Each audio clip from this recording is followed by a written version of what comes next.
जयराम जी, आज आपने योगेंद्र प्रसाद जो मंत्री हैं उनसे आपने गृह विभाग को लेकर, पेयजल को लेकर कई सवाल किए और वो सवाल का जवाब दे रहे थे। आपने उनसे एक रिश्ता भी तय कर लिया। नहीं तय नहीं, वो है रिश्ता में है, सच्चाई है।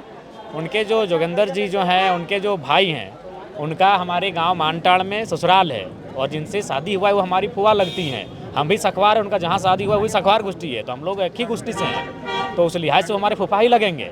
राजनीतिक विषय अलग है लेकिन सामाजिक विषय भी उनसे हमारा है, तो इसलिए बातों में हमने कहा कि भाई मंत्री महोदय और फूफा जी थोड़ा सा इस विषय को देखिए, संज्ञान में लीजिए। बाकी आप जो देखते हैं कि मंत्री और विधायकों के बीच जो हो रहा है, आज सुदीप सोनू, इरफान अंसारी और प्रदीप यादव के बीच, इन लोगों के बीच जो जिस तरह का चीज़ हो रहा है, आपको लग नहीं रहा कि सरकार का एक गलत मैसेज जा रहा है?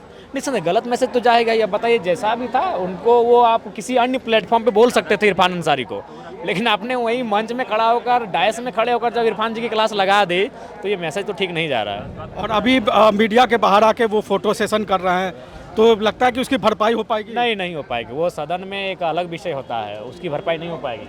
कहीं ना कहीं इसका मतलब आप माननीय जो मंत्री हैं उनका कुछ तो है खामियां, तभी आप खड़ा होकर उनको सजेस्ट कर रहे हो। अभी सदन में ही सजेस्ट कर रहे हैं, अध्यक्ष के सामने।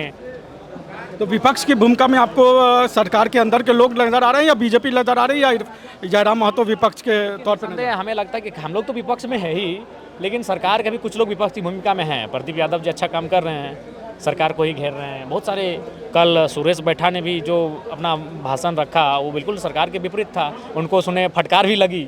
सुरेश बैठा जो कांग्रेस के विधायक है, उनको फटकार भी लगी। तो कुछ सत्ता पक्ष के लोग, विधायक भी बेपक्ष काम कर। एनआरसी पे आपका अभी तक कोई स्टैंड नहीं आया? बांग्लादेशी घुसपैठियों का जो मुद्दा बीजेपी बार बार उठा, उस पर क्या जयराम महतो का क्या स्टैंड? मेरा सीधा कहना है, चाहे वो अन्य राज्य का हो या अन्य देश का हो, वो बंगाल का हो या बांग्लादेश का हो, या चाहे यूपी का हो या बिहार का हो, झारखंड को सुरक्षित करने के लिए, झारखंड को उसकी सीमाओं की घेराबंदी करने के लिए यहाँ सीएनटी की कानून है, एसपीटी की कानूनी है, उन कानूनों को सशक्त करने की आवश्यकता है। और मेरा ये मानना है, आज अगर अंग्रेज़ों ने भी हमें सीएनटी कानून, एसपीटी कानून इसलिए दिया था कि उनको मालूम था कि इस भूभाग में कोई लोग आकर कब्जा ना कर ले, कोई लोग बसबसाव ना करे। ये सच्चाई हो रही है। तो इस राज्य को, झारखंड को सुरक्षित करने के लिए, यहाँ की आदिवासियों की परंपरा को सजा के रखने के लिए आवश्यकता है इस राज्य को सुरक्षित करने की। तो आपको लगता है कि बांग्लादेशी घुसपैठिया झारखंड में कोई समस्या है? देखिए, अन्य राज्यों से, अन्य देशों से जो भी लोग आए हैं, आ रहे हैं, वो समस्या ही है। चूँकि उनकी संस्कृति भिन्न है हमसे, हमारी संस्कृति और उनकी संस्कृति आपस में टकराएगी तो निस्संदेह वो समस्या है ही, चाहे वो अन्य देश का हो या अन्य प्रदेश का हो। एक आखिरी सवाल, आपने बताया कि कांके विधायक को फटकार लगी और कल उन्होंने स्थानीय नीति को लेकर एक सवाल किया, आपके नाम का भी जिक्र किया और आपने भी उनके जवाब पर जो है वो टेबल को पीटा। तो कहीं लगता है कि जो